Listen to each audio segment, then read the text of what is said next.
Right, let's see. It says, study the following diagrams illustrating changes occurring in chromosomes and chromosome numbers during meiosis. People, remember meiosis is for sexual reproduction. So why does meiosis occur? Look here.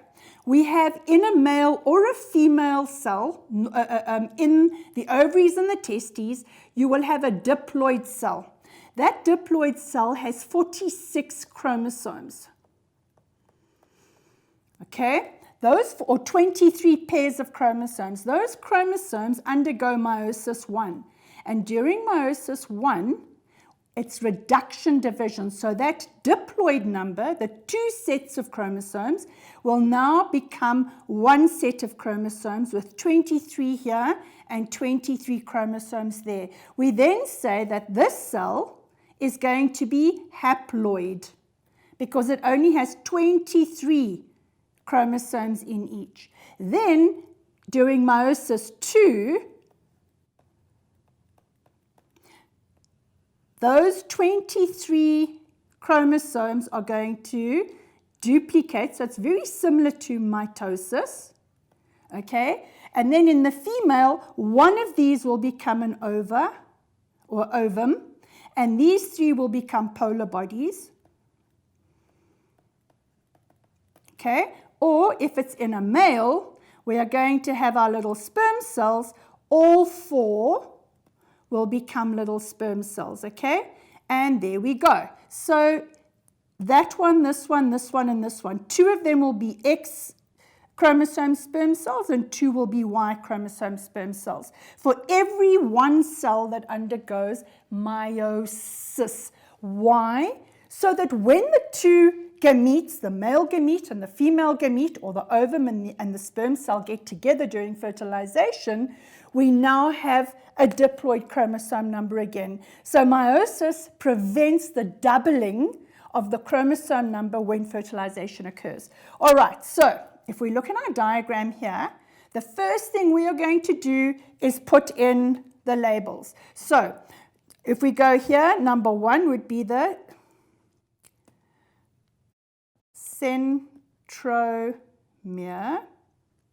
Okay, the centromere sits here. It holds the 2 chromatids together.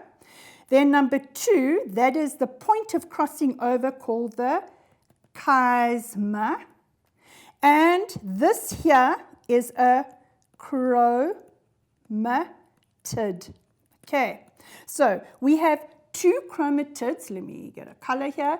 2 chromatids equals 1 chromosome. Okay, so we have a chromatid and a chromatid joined by a centromere, and this is 1 chromosome. Okay, number 4 is going to be homologous chromosomes. Now, if we go back to our chromosome here, this is a chromatid. This is a chromatid. Now, these 2 chromatids we call sister chromatids.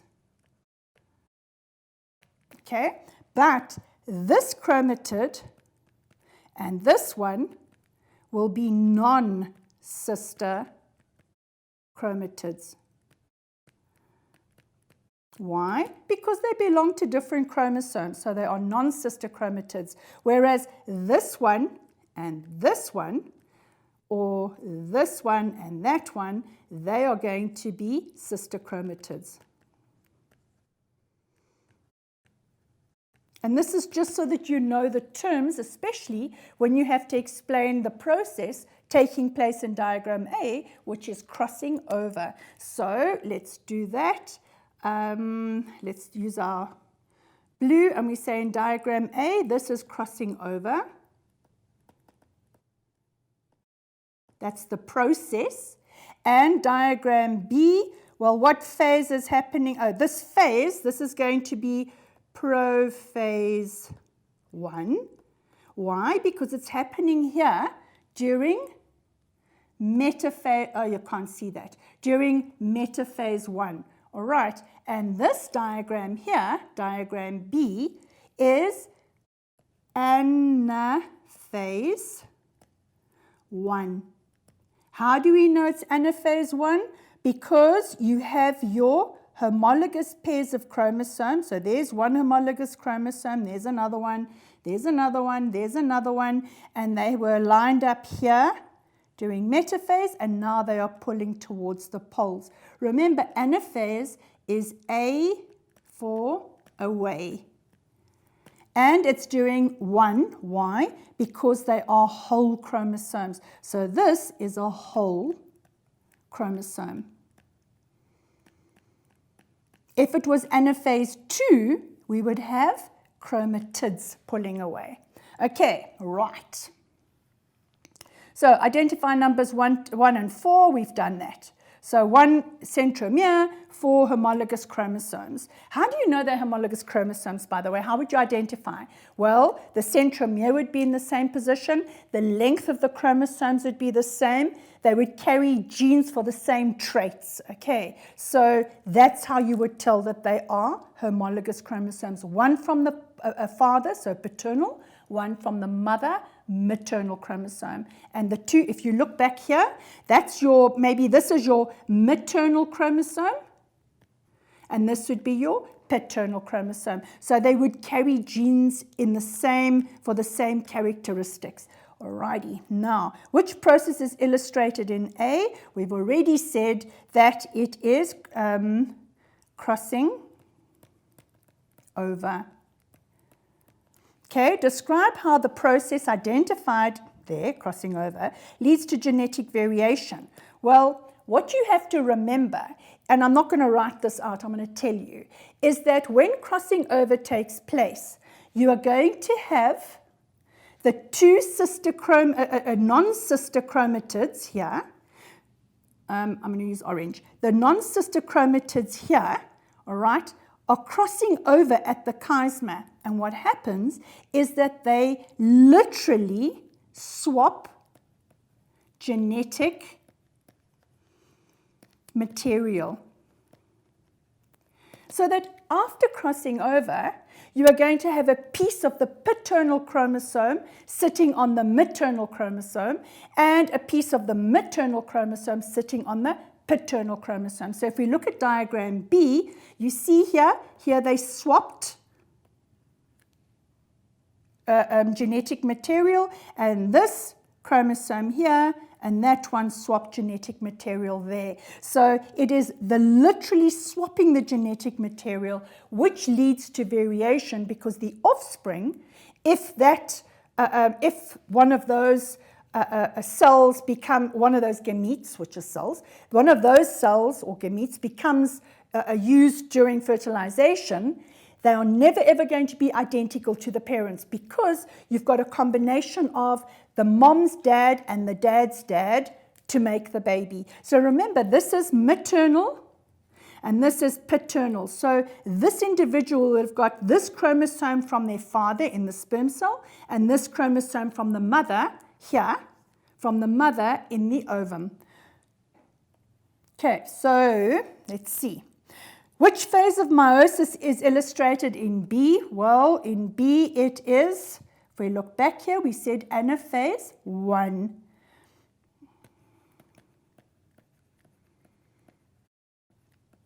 And how do we know it's anaphase 1?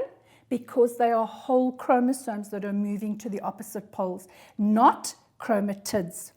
Okay, describe how the gamete would be affected at the end of meiosis in diagram B. All right, now, look what's happening here. We had this chromosome separated out. This one went to that pole and this one went to this pole. Remember, this is going to become one cell. So this will be cell 1. And this one here will be cell 2. At the end of meiosis 1. Because at the end of meiosis 1, we have 2 haploid cells. Okay. Then at the end of meiosis 2, we have four haploid cells, because those 2 haploid cells at the end of meiosis 1 duplicate to make 4. All right, so look what happens here. We've got this one, this cell is only going to have 1 chromosome, whereas this cell here is going to, or cell 2, is going to have 3 chromosomes instead of 2 and 2. So look at what happens. So what we have here, we had the diploid cell. It undergoes meiosis 1. Okay. And we're going to end up with 3 chromosomes here and 1 there, instead of 2 and 2, because this one had 4. So 2 and 2 didn't happen. So this one here is going to have 1 extra, and this one here has 1 less. This is a problem. So when they now duplicate during meiosis 2, we're going to end up with 1 chromosome there, and we're going to end up with 3 in each of these. So remember, they're all haploid. Okay, so what happens now? If, for example, fertilization takes place, okay, if we have here 3 chromosomes plus the normal 2, we're going to end up with an offspring with 5. It's a problem. There's 1 too many instead of 4. And if one of these happens, then we're going to have 1 plus 2 is going to be 3, which means instead of the normal 4. So either time, here we're going to have 1 extra, and here we have 1 less. Whenever it happens in humans where we have a problem like this happening, we call it non-disjunction. Now, if you look at the word let me write it here, non-disjunction. Now, a junction is a join. Disjunction means to separate. So you have a junction between 2 carts of a train. If there's a disjunction, you then separate those 2 carts of a train. Okay, so when there is non-disjunction, it means that those 2 carts did not separate. In this case, it would be the chromosomes. So the homologous chromosome pair doesn't separate out. And that is called non-disjunction. All right, so if it happens in humans, we're going to end up with 2 gametes. Remember, we end up with 4 gametes at the end of meiosis. Okay, and those 4 gametes are unidentical. Okay, so they're genetically unidentical. So with non-disjunction, we end up with 2 gametes that are now going to have 24 chromosomes, and we're going to end up with 2 gametes that are going to have 22 chromosomes. If these 22 chromosomes, those gametes, join with another normal gamete during fertilization, well, we now end up with 22 and 23 is 25. Bit of a problem.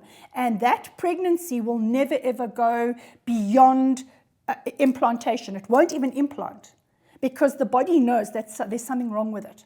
Okay? Whereas if we look at 24 and 23, the normal 23, we then end up with 47. And that means there's an extra chromosome. And if that happens to be a chromosome number 21, it ends up with Down syndrome. Okay, so let's see what the rest of the questions ask.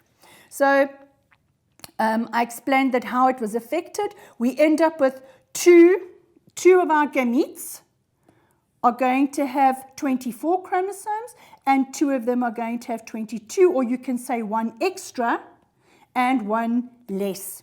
Okay, describe why a mutation in a somatic cell, now remember, a somatic cell is a body cell. So if I have a mutation in my fingernail cell, or in my hand cell, or my lip cell, okay, it doesn't get passed on to offspring because it's not part of the fertilization process.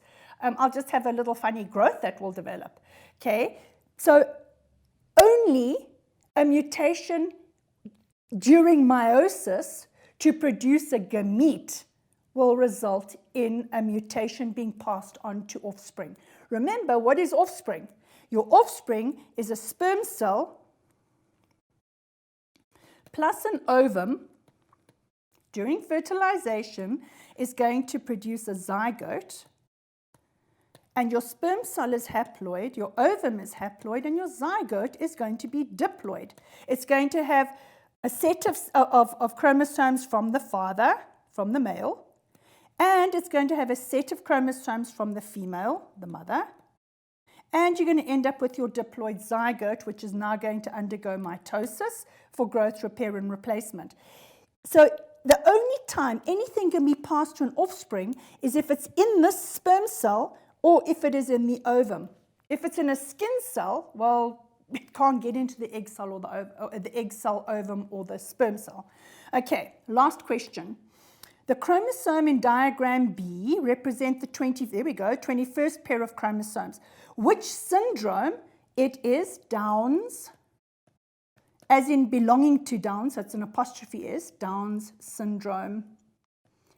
Okay, and it is going to be the 21st pair of chromosomes. So a Down syndrome child has 47 chromosomes. They're going to have 3 pairs of 21, chromosome 21, and they're going to have the rest, the 44 chromosomes that are normal. So it'll be 44 plus the extra 23 from chromosome 23, and that's called trisomy. So I'm going to write it here.